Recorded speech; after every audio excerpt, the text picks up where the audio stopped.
hear you. This guy's had a couple injuries. We're back, but you can see he is fit, he is strong, and he is working that speed right now.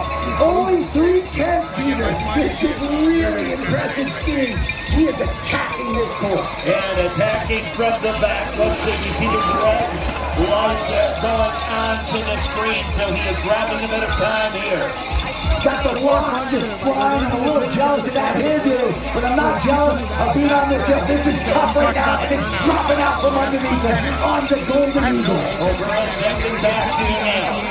2.95, that's what he's got to be under. He's on track for that.